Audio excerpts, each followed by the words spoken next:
The Wisconsin Badgers going to be on the road here, taking on the Indiana Hoosiers. And I'm already seeing a little bit of movement here on the total this morning.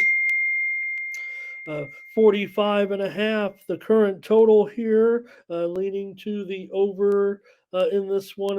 We're just seeing this one sneak up here just a little bit this morning for Wisconsin on the road here. A 9.5 point favorite. This one opened higher for sure, opened as high as 11, I believe, when we were on that Circa preview show on Sunday, and it's gone all the way down here to 9.5.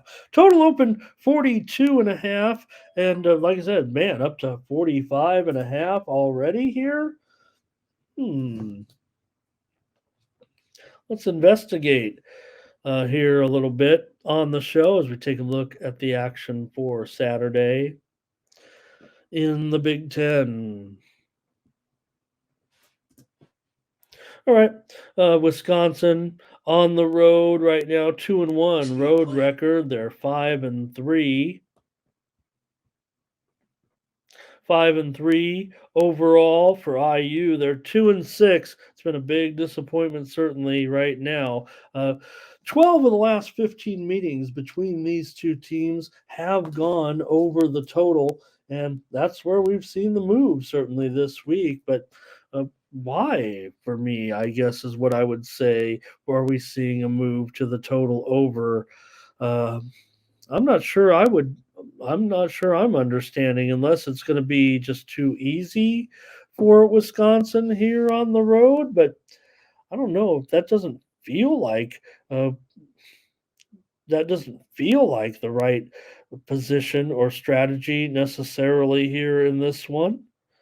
I would think it might be a little bit too high at this point. Now, I know the Sharps are probably going to be on the over here in this one. I've already seen Steam on the over. Now, I don't always equate Steam, um, to the Sharp move. To me, I'm more interested in seeing maybe a little bit of reverse line, and again, but we've seen that as well because this thing has been as low.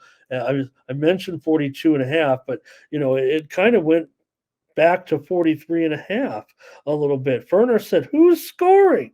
Too high. Who's scoring?" That's what I think.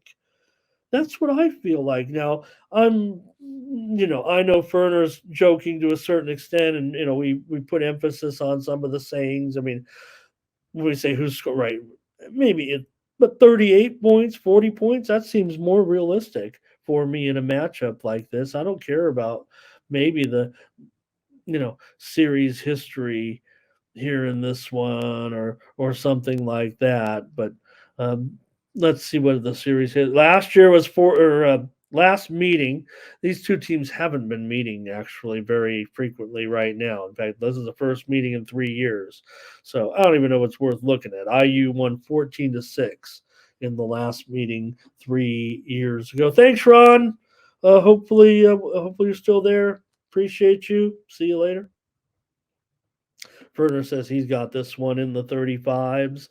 Do I need to even uh, uh, break it down necessarily here after seeing Verner's pick? Well, we can talk a little bit about it, but I'm going to go under here with Verner, under 45, 45. And let me put it down to 45. Let me try to at least, you know, because there is 45s mostly, but there's a 45s and a halves out there if you're going to go with me. um, I don't know if it'll continue to go up necessarily. Wisconsin coming off the just a 24-10 loss against Ohio State. We were looking at whiskey in that one, and before that they beat Illinois 25-21 on the road. Got the money there, and they've also covered at Purdue this season. Did lose. Remember that opener to Washington, that game at Washington State? Not an opener, but they lost at Washington State. But 2-0 so far with covers on the Big Ten road for Wisconsin. For IU, they've lost four straight now, three on the road. They did lose at home to Rutgers 31-14. Now, they did cover last week against Penn State. We did take Indiana, so they did come up with a pretty big effort there. And the move has definitely been on Indiana here. Like I said, it opened as high as 11, down to 9.5. So maybe because of that little improvement, maybe we could look to Indiana, but I'll take the under in this one.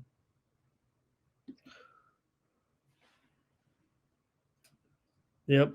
And Daryl said, when you don't have Mordecai in there, they'll go to the running game. I mean, Locke has been uh, fine so far. Just one interception for Locke, but he doesn't have quite the downfield acumen right now, anyway, that Mordecai possesses. So they definitely having to change there a little bit. That also could be part of the move. I think Daryl's right on there.